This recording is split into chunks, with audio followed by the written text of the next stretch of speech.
This next question, Alden, we are going to the great houses. That's right, the great houses of Westeros. There are many out there, many to choose from, and we know many are featured. They're the spotlight houses. They're what the show's kind of based around. They're the spine, as you kind of said earlier, overall on the series of GOT. What great house doesn't get enough respect on their name? Put some respect on their name, Alden. That's not there. Well, right there, there's our perfect segue. I'm going House Mormont. If you're watching this as a clip out, we just discussed how much we love Lyanna and another clip that you can check out here on the channel. But we're going to talk about it right now. House Mormont is a small house. They only have about, I think she offers 62 fighting men when Jon Snow comes calling. But as she promised, each one of those 62 is going to do the work of like 100 guys. Like that house rolls deep. Over on Bear Island, we don't know much about them, especially in the show version. They are definitely supporting characters, but that's what we're talking about. But they are a great northern house, and they represent in the show, I think, a lot of the themes, especially through Jorah, of redemption and regret and an honor and what it means to shake off the past. You look at Jeor and what he means for Jon, and also how Jon subs in for Jorah for him emotionally. And then when you finally get the meeting of the real son and the metaphorical son together, and he tries to give Longclaw back, like there's such a respect there for House Mormont, but also and House Stark and how they relate.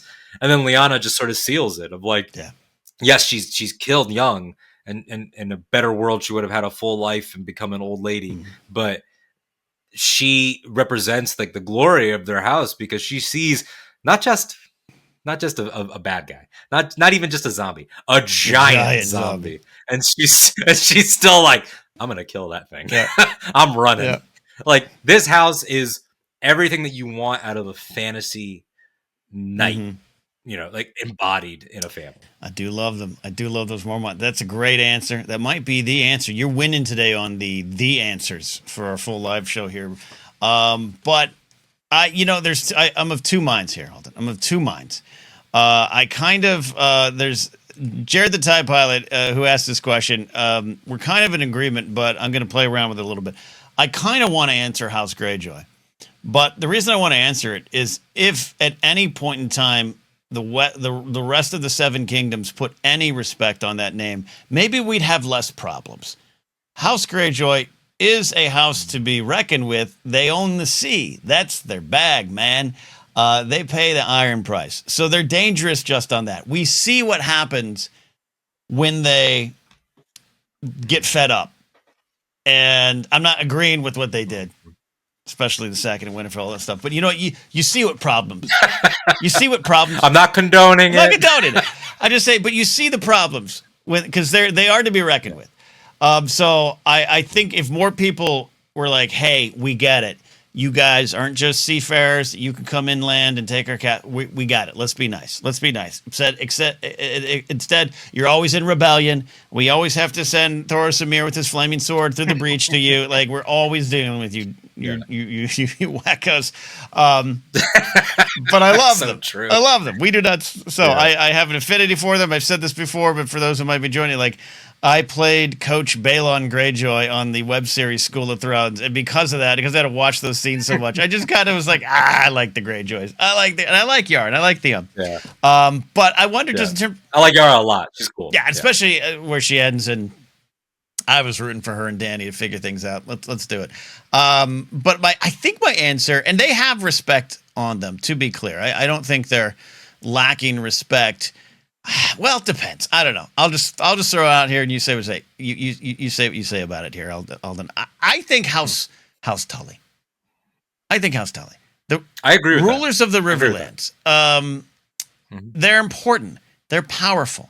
You kind of need them. And in fact, there's reasons to let's go get even the Blackfish. If he's the lone kind of representative, we got to get them. We got to get them on their side. But I think especially the Lannisters, especially Jaime, they want to overlook them. I think there's a lot of we got it's like in sports, you got the East Coast bias when you're covering teams, and the West Coast gets overlooked sometimes. I think there's from King's Landing on down to the Winterfell north up there, you got a lot of superstar families. River Run, the Tullys, I don't think they're not a superstar family, but they should be. They're underrated and they're undervalued. And you know when you can tell someone is undervalued is when they don't bring them up unless they fucking need something from them. And that is constant. Even in House of the Dragon, when we back it up a couple centuries or 1.5 centuries, 170 years, I think it is. Before someone gives me the exact number in the comments. I think that, you look at how, it's almost comedic how much they need the Riverlands in that whole situation. Right? That is an entire thing that rests on the vassals of House Tully. Yep. And it's like everything about the infighting there and what's going on with Harrenhal and can we get the Riverlands and whoever controls the Riverlands is going to turn the tide. And then we sleep on this house? What, just because Hoster Tully is old? Right. So what if he's old? And yeah, he dies. Right. But it's the point is we catch them at the turning. We catch them as their lord is dying. That doesn't mean he has no value. Mm-hmm. And look, they raised one cool kid and one crazy kid, but who hasn't? Exactly. We don't hold Lysa Arryn against them. That's true. That's you can't hold that against them. It's House Lannister's a great house. They got crazies all over. So it's I think they're very slept on. Blackfish is cool. Yeah. If we're just talking aesthetics, if we're just simplifying it to aesthetics, the scale mail armor that he actually wears is sick. Yeah. It's so cool. Yeah. And aesthetics is a big part of why we love houses. That's really big, and any of these groups. I agree with both of your answers. I think that they're both houses that deserve more. And I think about yeah, for sure. About Greyjoy, though, what cracked me up is when you were like, they're always in rebellion, because it made me think of Tyrion, when he's Theon and him trading insults before Tyrion just destroys him, because you don't enter into an insult competition with Tyrion, especially early Tyrion. And he's my father waged a rebellion, and Tyrion's that it was a stupid rebellion. He just immediately shuts it down. And he's right. They were up there this was after Robert's Rebellion, but before the events of the show, they're what if we want the, and everyone was smack.